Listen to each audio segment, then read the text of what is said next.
Welcome to Chris Parking Shooting Sports. The postman has just been, so we have more goodies. This has come from the Sportsman Gun Centre, and I know what it is. It's the latest PARD NV007SP click on night vision, but this is the very latest model that has got the LRF function, so we can range find with it as well. Now, I've got a vague idea of how this works, but I'm going to just check out some of the additional details. But the main thing that PARD have done with this, as well as add the LRF on this model, is that they've increased the size of the sensor, because this is one of the most popular night vision and, well, daytime and night vision add-ons pretty much anywhere. And I just need to carefully open this without scoring it too badly.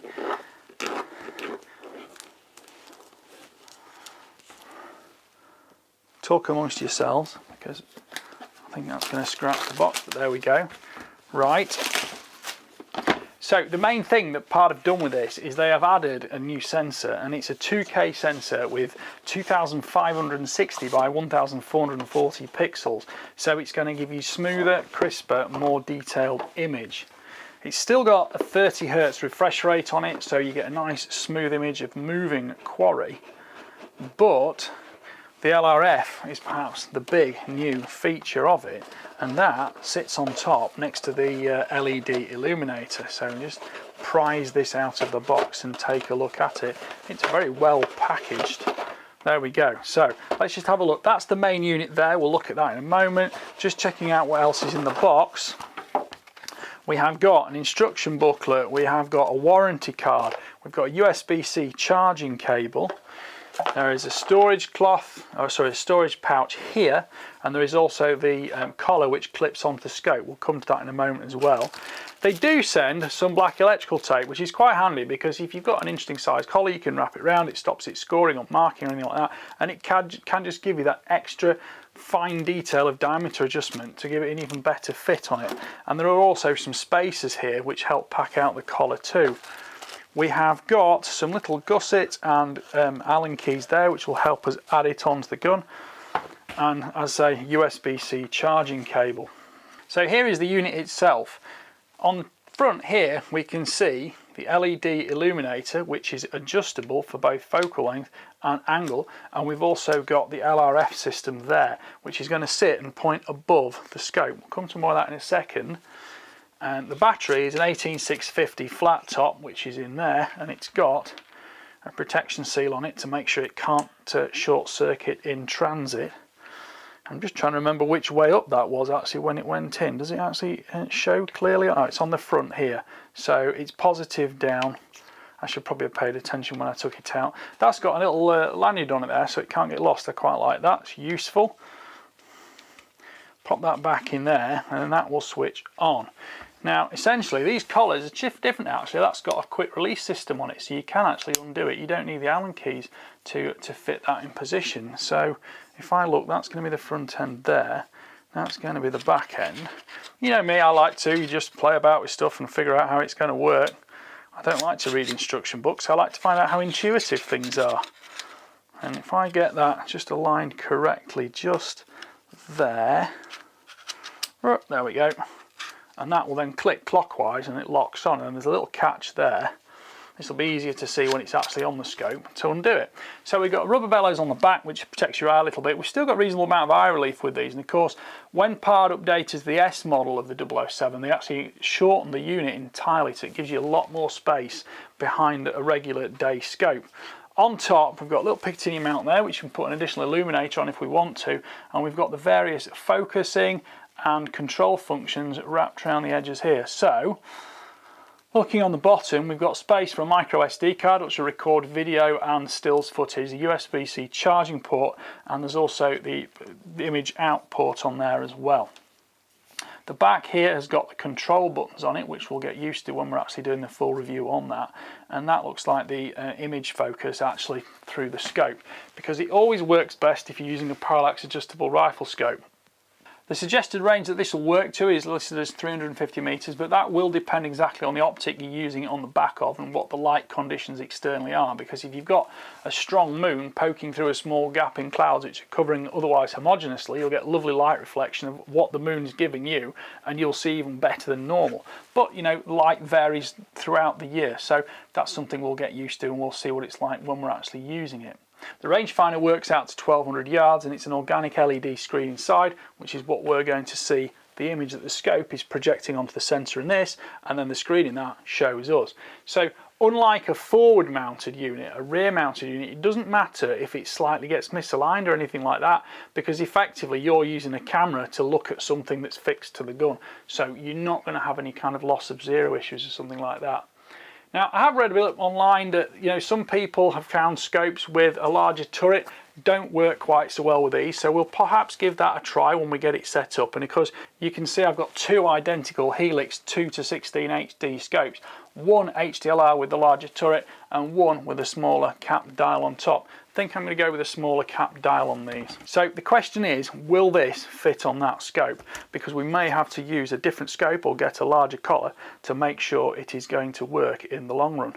And that, I think, might just go over there. So to fit it on the scope, we've got the collar here. We'll open the quick release lever, and we've got a little bit of adjustment on there with the Allen key that's included. So I'm going to open that right up. Now this scope is actually quite a snug fit for it. Some scopes are bigger than others, and different collar sizes are available if you don't fit absolutely as standard. And of course, when you get that adjusted correctly, you can push that quick release lever down and it will then lock securely in position. So I'm just going to adjust that slightly because I don't want it, I think about there should be fine. And then that is now completely locked in position. So I can fine adjust the scope once I've clicked that on here. So I can click the scope on there now, lock that up, and it is, as you can see, it's misaligned there. Undo that. When that's on the rifle, which we're going to do shortly, we can control that absolutely precisely. And that is a really nice quick release locking lever, because that little sort of lever there allows the main lever to just unlatch itself, and it makes everything really easy. But that's totally smooth in the way that that locks down, and I think that's going to make sure the scope stays absolutely perfectly locked in position without scratching anything. Let's find a rifle to put this on. So we have a CZ455 17HMR. Now this one's got a Picatinny rail on it that I've put on there, so I'm just going to remove the rings that have been left on this scope, which has been probably taken off this rifle before it had the rail on it actually. So if I just spin those out, I can tidy all this up later on.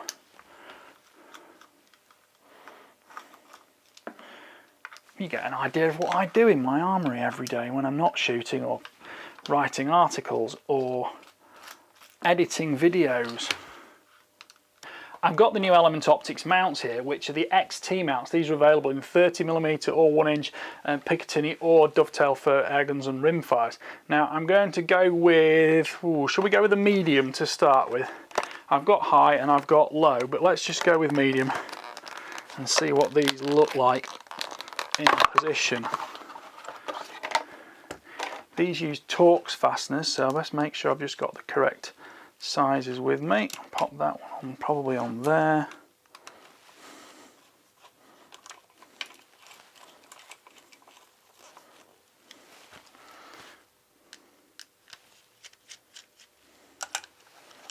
Put that one right at the front. As always with Picatinny rings, as you tighten them down, push them forwards towards the muzzle, because that accommodates for the recoil when it's going to come backwards. Let me just grab my torque wrench. Back in the room, the torque wrench is set up for T15 and it is on 2 Newton meters. So just check that, that's fine. So now I need to take these ring tops off. Good thing about the torque wrench is, because it's got a little bit of mass to it, it will spin and rotate quickly. But it also shows you the fact that these rings are well finished, and you've got the steel screw into the aluminium ring, and it's a nice smooth finish. So you're not going to sort of fight against grittiness as you're either tightening or loosening screws, which means you can apply a more accurate torque setting on a consistent basis. Right, so here's the scope. Let's have a look. Well, I think that was a good guess, wasn't it? Because that is going to go on there. We do just need to make sure though, we're going to have clearance for the bolt handle, because of course this collar can go below or above. So it's just one thing to look out for there. And I could possibly be tempted to put this into the taller rings. So I think we're going to put it in the taller rings for now.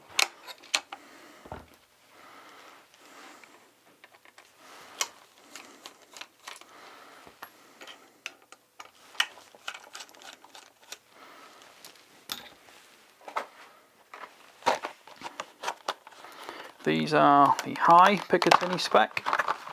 Let's pop these on. They're very nicely made, these rings. They're not massively expensive. I think they're $25.99 in the Picatinny spec and $19.99 in the Dovetail 1-inch spec. But it's the ones that are going to fit your rifle are the ones you'll need. And as can be seen, it's not always specifically about the height of the ring and the scope and the barrel. Sometimes it can be the specifics of the rifle and what on the rifle might be interfering with what's on the scope or night vision. So again, that's nipped down to 2 Newton meters. Just take the ring tops off. Make sure I don't mix them up with the ones I've just taken off, although they are pretty much identical. Just put those over there.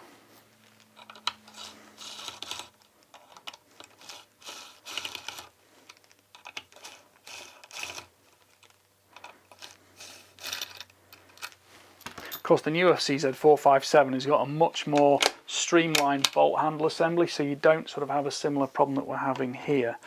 That's probably going to be going somewhere towards the front there.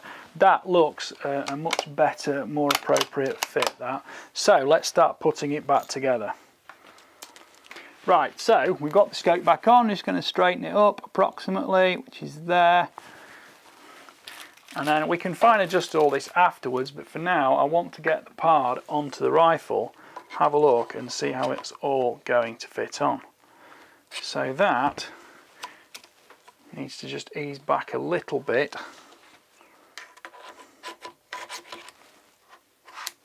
Click that in position there, and now we can straighten this up. So I need to switch this on now to see through it. So I'm thinking the on button is going to be the one on top there. And that is now switched on. Excellent. So let me just zero the reticle for my eyes, which is on the rear collar here, so I can see the reticle come crisp into focus. Now I will of course normally be doing this outside when I'm going to set it up. And we can play with the visual controls, but essentially once I've got that straight on there, I can just click that down and theoretically, yes, I've still got perfectly smooth bolt operation there without snagging anything. Right, I'll get the batteries charged. You can charge them in the unit or in a separate charger. I'm going to get this set up. Of course, I've now got to re-zero the rifle, but that's no problem because I can just take that off there and use the scope absolutely as normal, because I can see with correct eye relief exactly where I'm looking, just completely as normal. And then once it's zeroed, pop this back on, just get a feel for that, and that clicks on like that, and then we've got no loss of zero, no change, but we've gone from daylight with the regular scope to nighttime with the pard add-on. You can also use the pard in daytime. There's nothing to stop you doing that, and because it will video as well in daytime, as well as take stills. It records audio. You can take it auto videoing, and it will also loop record, so you're never going to miss any footage, and it comes on and off that easily. So I'm really looking forward to using this. I'll put a link in the description so you can see some more of the details about the scope, as well as Pard's own introductory video about the unit. So, I hope you've enjoyed that little unboxing and first impressions. Please like, subscribe, comment, and click the notification bell so you can keep track of the regular uploads on my channel. This is going to be getting used probably from tonight onwards on my local shoot, and I'm going to be using it on a 17 HMR, probably controlling the rabbits around the paddocks. So, thank you for watching. Bye for now.